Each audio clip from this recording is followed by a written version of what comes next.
Gaza now, and a senior Hamas leader has told AFP that the movement is ready to reach a ceasefire in Gaza and is calling on US President-elect Donald Trump to pressure Israel.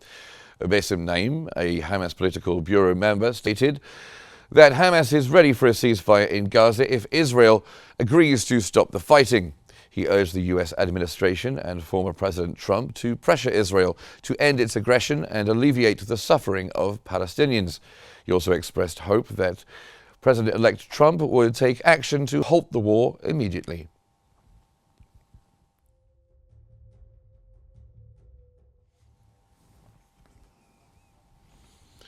Hundreds of Palestinians in Israel have gathered for a rally calling for the end of war in Gaza and Lebanon. The protesters marched in al-Fahm, chanting slogans, calling for the end of the war and carrying banners and posters, including of civilians in Gaza killed or injured since October 7th.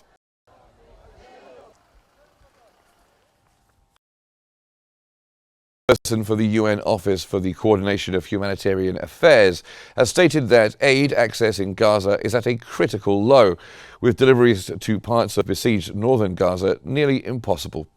At a Geneva press conference, the spokesperson responded to questions about the improvement of humanitarian access, saying all indicators are moving in the wrong direction. He expressed particular concern about northern Gaza, where residents and displaced families have been ordered to move south as Israel's month-long military incursion continues.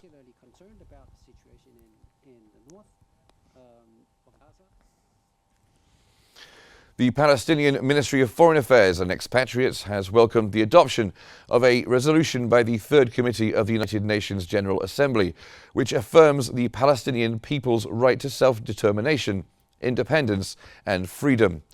The ministry stated that 170 countries voted in favor of the resolution, including nations that have shifted their positions to support this fundamental right, which is a cornerstone of the United Nations Charter.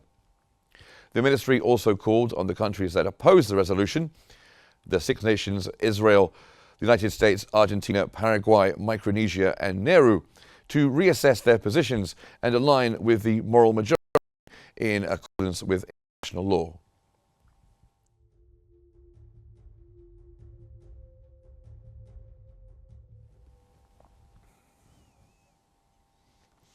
Two Palestinian prisoners from Gaza have died in Israeli detention. That's according to the Palestinian Prisoners Society and the Palestinian Prisoners Affairs Commission.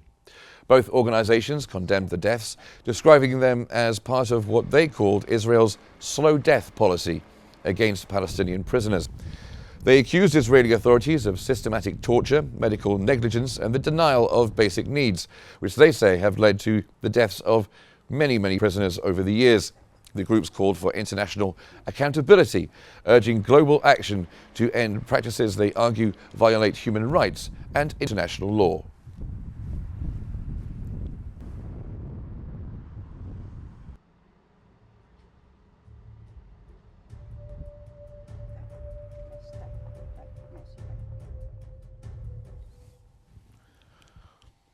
The Palestinian death toll from Israel's onslaught since October 2023 has climbed to 43,764, with over 103,490 people injured.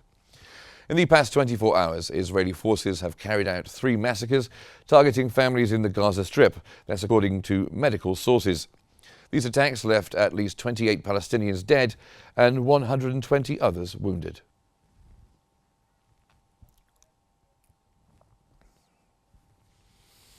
Almost 90 congressional Democrats have urged President Joe Biden to impose sanctions on 2 far-right Israeli officials for their roles in inciting settler violence in the West Bank.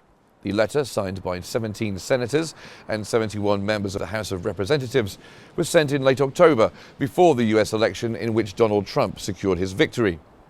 It was made public to pressure President Biden to take action during his final months in office, as frustration grows within his party over his administration's reluctance to hold the Israeli government accountable.